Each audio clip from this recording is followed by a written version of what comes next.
নমস্কার, আমি রাজ চক্রবর্তী। ছোট থেকে দেখছি ব্যারাকপুর স্টেশন থেকে লালকুটি অবধি এক বিরাট লম্বা পাঁচিল। সেই পাঁচিলে কেউ এসে টয়লেট করছে, কেউ ঘুঁটে লেপে দিচ্ছে। ভীষণ নোংরা হয়ে থাকতো সবসময়। এই ঘোষপাড়া রোড সংলগ্ন দেওয়াল ব্যারাকপুরকে রিপ্রেজেন্ট করে। ব্যারাকপুর একটি ঐতিহাসিক শহর, তাকে ঘিরে নানা স্মৃতিগাথা। সুতরাং ঠিক ব্যারাকপুর স্টেশনের সামনে 100 ফিটের জাতীয় পতাকা মাউন্ট করা। আর চিড়িয়া মোড়ে নতুন গান্ধী মূর্তি স্থাপনের মতোই এই শহরের আরও কিছু নতুন সংযোজন হওয়া উচিত। 1 বছর ধরে ভাবি এই দেওয়ালে কি করা যায়, যদি বাঙালির ঐতিহ্য, রোজ নামচা সবকিছু এক করে সাজিয়ে ধরা যায় এই দেওয়ালে। অবশেষে বিধায়ক তহবিল থেকে 50 লক্ষ টাকা খরচ করে এই পুরো বিষয়টি প্ল্যান করি। দেওয়ালের শুরুতেই রয়েছে সিপাহী বিদ্রোহের ছবি, মঙ্গল পাণ্ডের প্রতিকৃতি, ব্রিটিশদের সঙ্গে ভারতীয়দের যুদ্ধের একটি মুহূর্ত। তারপরেই দেখা যাবে নেতাজি সুভাষচন্দ্র বসু, তার আজাদ হিন্দ বাহিনী, রানী লক্ষ্মীবাই, তার সাথে কানাইলাল দত্ত, অরবিন্দ ঘোষ, ক্ষুদিরাম বোস, চিত্তরঞ্জন দাস, সরোজিনী নাইডু এবং সুরেন্দ্রনাথ বন্দ্যোপাধ্যায়, যিনি ব্যারাকপুরের একজন আইকনিক ন্যাশনালিস্ট। একদিকে যেমন স্বদেশী আন্দোলনের ছবি, অন্যদিকে রংতুলিতে ফুটে উঠেছে বাংলার সংস্কৃতির প্রতিচ্ছবি। শুরুতেই রয়েছে ছৌ নাচ, ছৌ মুখোশের ছবি, তারপর রয়েছে বাংলার প্যাঁচাদের নিয়ে একটি কম্পোজিশন। এরপরেই রয়েছে বাঙালির শ্রেষ্ঠ উৎসব, ইউনেস্কো দ্বারা স্বীকৃত দুর্গাপুজোর টুকরো কোলাজ।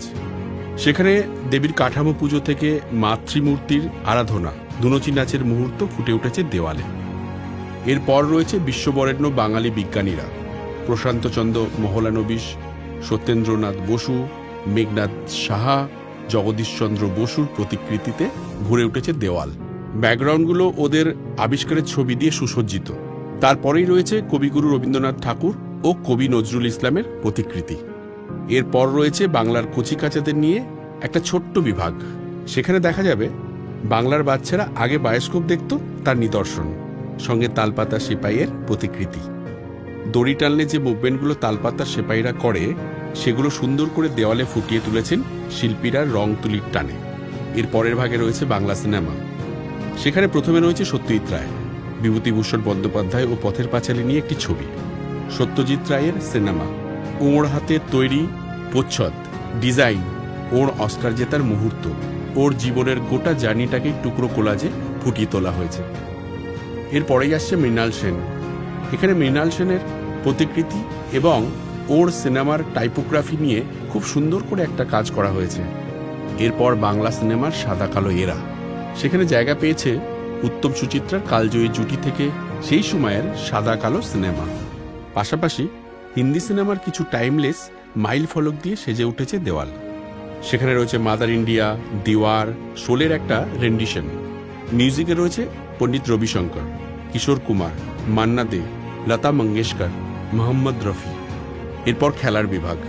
সেখানে সবার প্রথমেই রয়েছে আমাদের সবার প্রিয় দাদা সৌরভ গাঙ্গুলি, আর আছেন সচিন তেন্ডুলকর, যাকে কোনো দেশ, রাজ্য, সীমানা দিয়ে ভাগ করা যায় না। সচিন তেন্ডুলকর সবার। ডিজাইনের শেষে যেহেতু ফুটবল বাঙালির আবেগ, তাই রয়েছে ফুটবল নিয়ে একটা ইস্টবেঙ্গল মোহনবাগান কম্পোজিশন। আর এই পুরো কর্মকাণ্ডের পেছনে রয়েছে সায়ন মুখার্জি এবং সায়নের পুরো টিম। এরা প্রত্যেকে আর্ট কলেজের স্টুডেন্ট। ধন্যবাদ সায়নকে। সায়ন একজন অসাধারণ আর্টিস্ট ও নিজে পুরো টিম নিয়ে প্রচুর পরিশ্রম করে এই পরিকল্পনার বাস্তবায়ন সম্পন্ন করেছে।